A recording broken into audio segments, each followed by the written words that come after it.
I want a divorce. My girlfriend, 20 years younger than me, is pregnant. Suddenly, my husband brought his girlfriend home and asked for a divorce. Our marriage had been in shambles for a long time.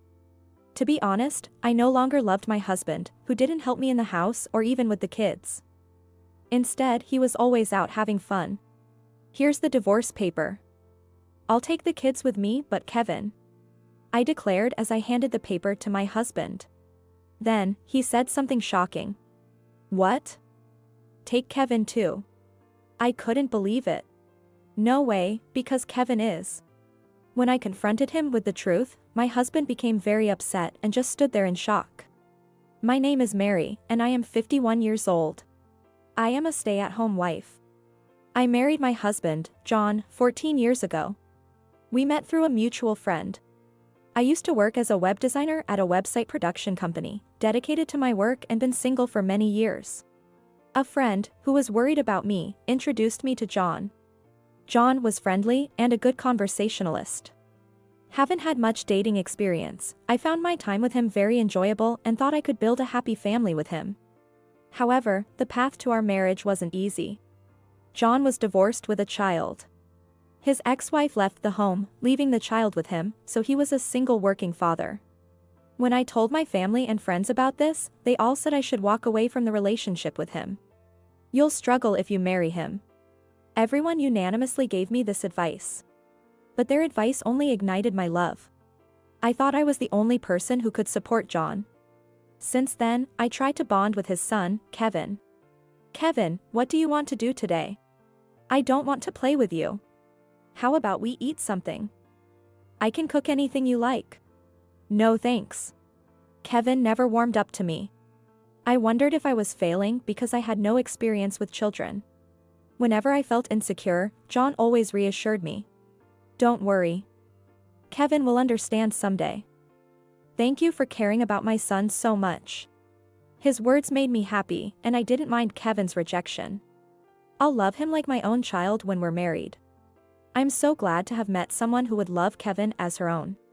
Looking back, maybe I was conceited, thinking I was providing emotional support for John. 6 months into our relationship, I found out I was pregnant and we got married. Our daughter, Lily, was born, followed by our son, Mike, the next year, making me a mother of 3. Having 2 babies back to back, I was busy with parenting. However, John never helped. Hey, honey, Mike is crying. Can you please soothe him? I'm busy right now. What, me? No way, the kids prefer their mom, right? While I was taking care of our daughter, John, absorbed in his cell phone, would unhesitatingly pass our crying son to me. He always came home late, often drunk. On his days off, he would leave in the morning and return home in the evening, leaving no time for family, let alone parenting. And there I was, with hardly any sleep, constantly caring for the children. The stress just kept accumulating. Could you help out a little? What? I'm tired from work. You just stay home all day and still complaining? Parenting is a woman's job. I couldn't believe what he said. I wouldn't have married him if I had known he was like this. I felt deceived. But, with newborn children, divorce wasn't an easy option for me. Taking care of my restless son and our daughter in her terrible twos was incredibly challenging. Still, I tried my best to be a good mother. I still couldn't bond with our eldest son, who hardly spoke to me. I would wake him up in the morning and feed him breakfast before school, but we barely talked. With the younger kids needing so much attention, I had little time left for our eldest. Years passed. As our eldest son entered middle school, he became rebellious. Kevin. Have you finished your homework, or are you just playing games? Shut up.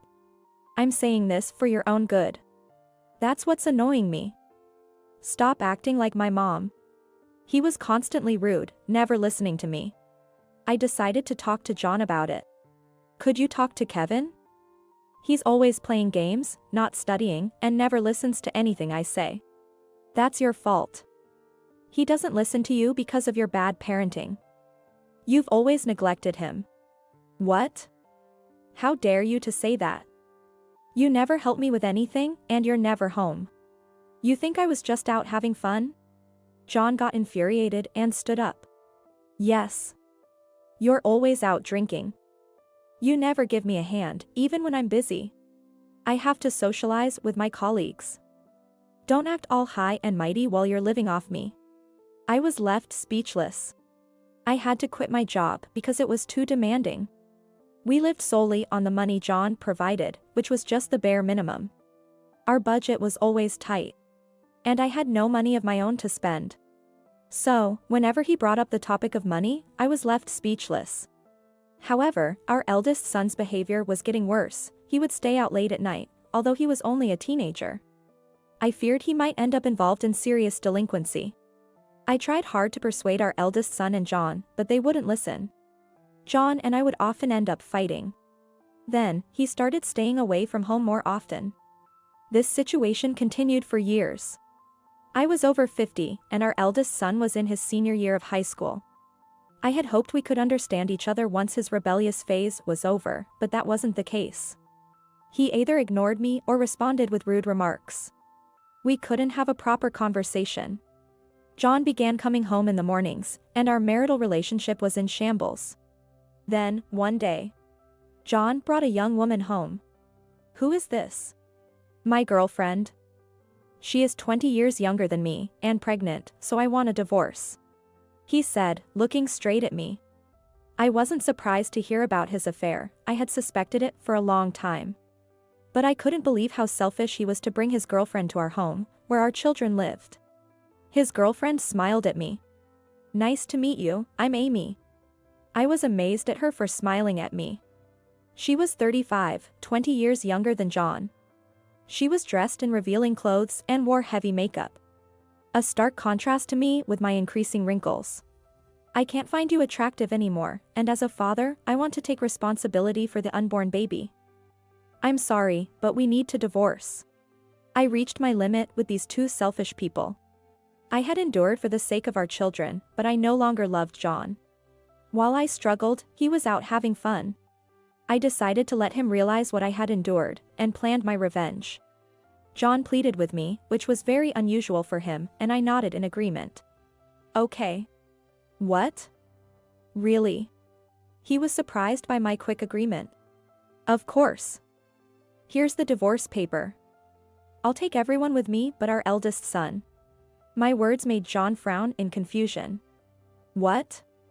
Take Kevin with you as well. I couldn't believe what he said. That's impossible since he's not my son.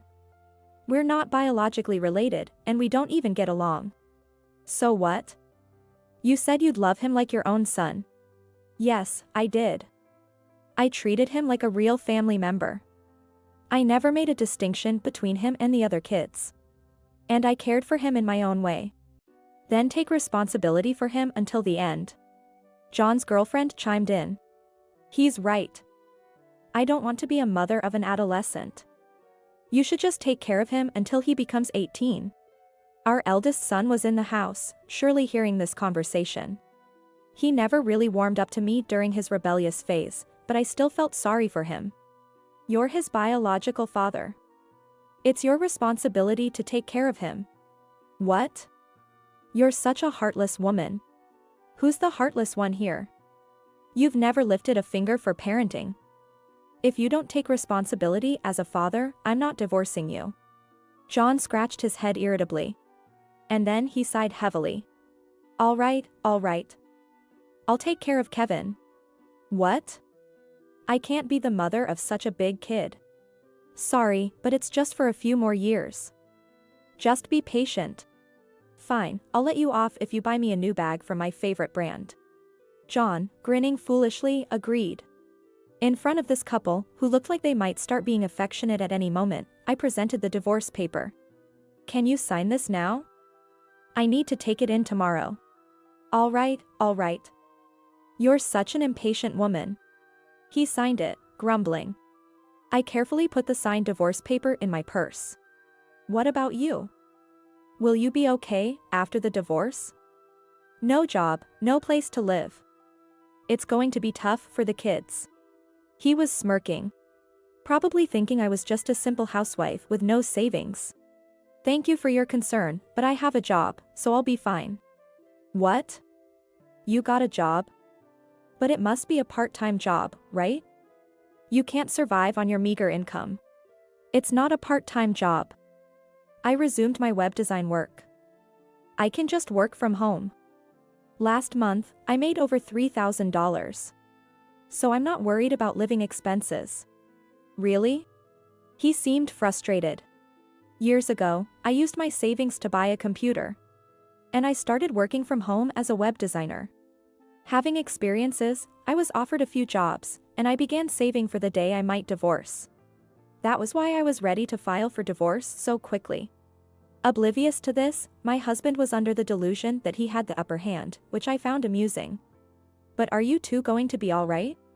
What do you mean? The child support. I'll need it for Lily and Mike until they become 18. John's face turned sour.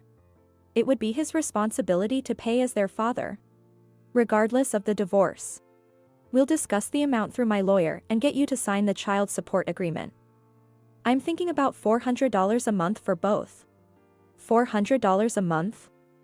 That's too much. What are you talking about? They're already in their teens, and there are expenses for club activities, tutoring, and such. That's not even counting food and utilities. It's hardly enough. I had no idea. He never involved himself in the household finances. The expenses for Lily and Mike's sports activities, like shoes, uniforms, practice gear, and travel for tournaments, add up. Even $200 per child each month was hardly sufficient. I hope your girlfriend understands what I'm about to say. What? I smiled at John's girlfriend. For compensation, you know? Since the affair has been going on for years, I expect to be compensated. Though I need to consult with my lawyer. It's likely to be around $30,000, so be prepared. What? I didn't know about this. You're an adult. You should have known. By the way, I have all the evidence I need, so playing dumb won't help. When John stopped coming home, I hired a private detective to gather evidence of his affair. I already knew about his relationship with this woman and had the photos to prove it. There was no escaping the evidence. She was definitely having a sexual relationship with John since she was pregnant, so there's no escaping for her. However, unwilling to accept the truth, she panicked. I don't have that kind of money. I don't even have savings, and we're about to have a baby. That's not my problem. If you can't pay me, ask the man sitting next to you. She grabbed John's shoulder, shaking him. You'll pay for this, right? I'll have to pay for the child support and that's all I can afford. You need to deal with the compensation. Why me? You're the one earning. Just pay for it. I've spent all my money on your presents. Do you know how much I've spent on you? Are you kidding me? You're useless. I wouldn't even go out with you if I'd known that you were broke. The atmosphere between them had turned sour, a stark contrast to their earlier demeanor. It seemed she was just after his money. Why else would she be with a man in his mid-50s? John was at fault for cheating while married. But she was equally guilty for continuing the relationship when she knew that he was married. I couldn't let her off without compensation. I thought you said you'd provide me with everything I wanted, and that was why I agreed to marry you. I'm not paying for any compensation. Well, it's up to you. If you refuse to pay, I'll consult my lawyer and see you in court. Mentioning a court made her jump up, panicked. I can't do this. I don't want to be in debt for being in relationship with an old man like your husband. I especially hate the idea of becoming a mother to such a big kid. I'm out of here. Wait. His girlfriend grabbed her purse and fled through the front door. John tried to stop her but ended up falling on his backside. It was very comical. Oops, she ran away. It's not oops. This is all your fault. He got up, furious. What? You're going to hit me? I'll call the police. You'll be punished for your interfering with my relationship with her. I burst out laughing at his words. I will be punished? Then you'll be punished for neglecting your family. He fell silent, glaring at me. He clearly hadn't fully grasped the situation yet. I decided to drop another bombshell on him. Just so you know, the payment of Kevin's university fees is due this week. So don't forget that. What? Kevin's starting university this September. You need to pay his tuition fees since you're taking care of him, right? He looked utterly bewildered. John, who had neglected our eldest son for years, probably had no idea about his university plans or tuition costs. How much is it, anyway? It's about $12,000 for a private university. $12,000? There's no way I can afford that. Well, that's just for the first year. From the second year, it'll be around $10,000 each year for tuition fees. Good luck with that. No way. I too was surprised at first, as I myself went to a public university and wasn't aware of the high costs of private ones. John, also graduated from a public university, probably hadn't expected it to be so expensive. Why did you let him go to such an expensive university? It's not my fault. I told Kevin to study, but he wouldn't listen, and you never did anything when I consulted you. So you just enrolled him in any university. I can't approve that. Then talk to him yourself. He's the one who decided to go to that university.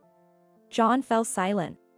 He probably didn't know how to interact with Kevin anyway, having neglected him all these years. I wasn't going to worry about them. We'll be packing our things and leaving, then. As I stood up to leave, John suddenly tried to stop me. Wait. Let's try again. What are you talking about? I've thought it over. For the kid's sake, it's better not to divorce. He looked serious. But I knew his words were just excuses. You just don't want to pay child support and compensation, right? I can't stay with you. Why not? I've broken up with my girlfriend, and I won't cheat again. Let's start over. That's absolutely impossible. I couldn't imagine living with someone who neglected parenting and impregnated someone 20 years younger. I don't think you understand. I agreed to divorce you, not because you asked for it. Then, why? I've wanted to divorce you for a long time. I just didn't have the money to do it until now. I've been saving up from my job. And it was just the right timing. Oh, no. John was speechless. Did he really think I still loved him? I wasn't a saint who could continue to love someone who had treated us so terribly. But the kids need both parents. Divorce will be bad for them. It was when John said that. Our eldest daughter and second son, who had been listening to our conversation, burst out of their bedrooms. I don't want to live with someone like you. Me neither. Lily. Mike. You shouldn't be saying things like that to your parent. The kids came to my side, glaring at their father. Don't act like my dad now. You're disgusting, cheating all the time. I don't want to have someone like you as my dad. We'd rather live on our own than live with you. You too. The shock was more apparent on John's face than anger. He stood there, mouth agape, unable to respond. Don't underestimate us just because we're kids. We can see and judge what adults do. Did you really think we'd still love you just because you're our dad? I was wrong, okay? Forgive me. I'll do anything. I'll buy you anything you want, take you out, whatever. We don't need any of that. I don't even want to see your face. Hearing these words from the kids, John finally gave up. He must have thought he could bribe his teenage kids with gifts. It was obvious that he underestimated them. They'd been aware of my struggles since they were in elementary school and had always been concerned. They wouldn't easily forgive their father. We packed our bags and left without saying a word to John.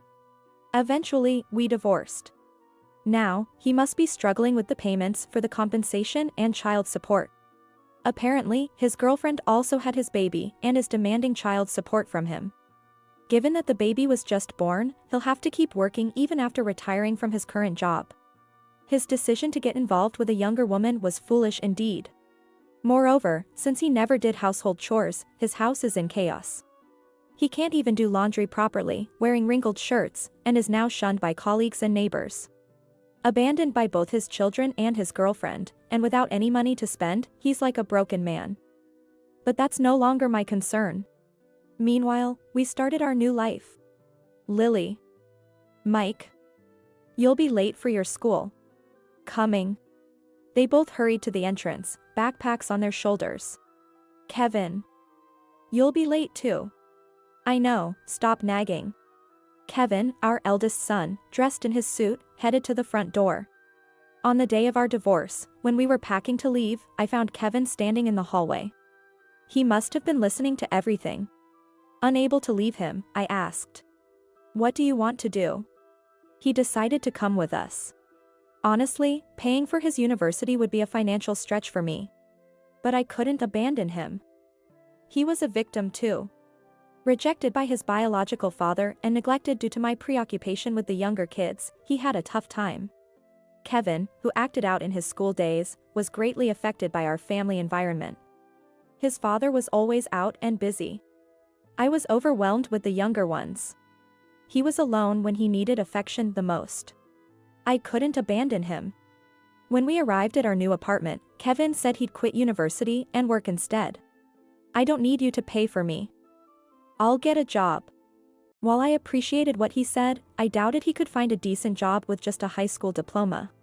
So, I made a suggestion. "Why don't you study programming?" Programming? Yes. In this internet age, knowing programming could secure a good job. Study hard for a year, then try for a job. I'll cover our living expenses until then. Hearing my suggestion, Kevin surprisingly agreed and diligently studied. In just 6 months, he was skilled enough to get a job, and this year, he was employed as a full-time programmer. My children, in their suits and uniforms, were making noise at the entrance. "Don't talk to mom like that. It's not nice. Whoever complains won't get a ride in the car." "No way. Please take me. Don't get into an accident, bro."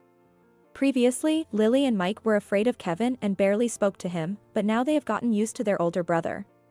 After putting on their shoes, the three of them turned to look at me. "See you later." They left the house.